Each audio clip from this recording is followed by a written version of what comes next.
আজ একটু গড়িয়াহাট যাব, কিছু দরকারি জিনিস কেনার আছে। চলো, রেডি হতে হতে তোমাদের সমাজের এক নিষ্ঠুর দিকের সঙ্গে একটু পরিচয় করাই। মাস পাঁচেক হলো আমি আমার ফ্রেন্ড ফিলোজফার আর আমার হৃদয় সবটুকু জুড়ে যে ছিল তাকে হারিয়েছি। তা যাই হোক, এই অবস্থায় সমস্ত দুঃখ কষ্ট সরিয়ে রেখে যখন ভালো থাকার চেষ্টা করছি, ঠিক তখন সমাজের একদল লোকের প্রশ্ন, যার স্বামী নেই তার এত সাজগোজের বাহার কী করে আসে? তা এখন তোমরাই বলো, মানুষের এই সকল প্রশ্নের উত্তর দিয়ে বেড়াবো, নাকি নিজের চিন্তাভাবনায় স্থির থাকবো, নিজের কর্ম সমস্ত কিছুকে ঠিক রেখে এগিয়ে চলবো? এই হলো আমাদের শিক্ষিত সমাজের কিছু অশিক্ষিত মানুষের কার্যকলাপ। তা যাই হোক, বাদ দাও, তোমরা জানিও কোনটা করা ঠিক শ্রেয় হবে।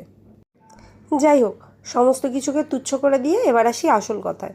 চুলে যে অ্যাক্সেসরিজটা লাগাচ্ছি দেখতে পাচ্ছ, এটা কিন্তু আমি ফেসবুকে একটা মেয়ের থেকে নিয়েছি। ভারী সুন্দর জিনিসটা, বিভিন্ন রকমের উল দিয়ে কড়ি দিয়ে আর বল বিডস দিয়ে এটা তৈরি করা। তা বিনুনি করে এটাকে এইভাবে লাগিয়ে নিয়ে পিন দিয়ে সিকিওর করে নিলাম। বেশ ভালো লাগছে, দেখো খোপাটা দেখতে। এবার আসি শাড়ির কথায়। শাড়িটা আমি মিশো থেকে কিনেছি, মলমল কটনের ওপর প্রিন্টেড একটা শাড়ি, তবে অনবদ্য দেখতে, ভীষণ সুন্দরভাবে ক্যারি করা যায়। আর জুয়েলারি, এ তো আমি বরাবর গড়িয়াহাটের ওই একটা দোকান থেকেই কিনে থাকি। আর হ্যাঁ, যেটা বলা হয়নি, শাড়িটার দাম কিন্তু নিতান্তই কম। তোমাদের যদি আমার এই শাড়িটা পছন্দ হয়ে থাকে, কমেন্ট সেকশানে কমেন্ট করো, আমি কিন্তু লিংক দিয়ে দেবো। সাজগোজ কিন্তু কমপ্লিট। ছোট্ট টিপ, হালকা করে লিপস্টিক আর চোখে গাঢ় করে কাজল, এটাতেই সুন্দর লাগে।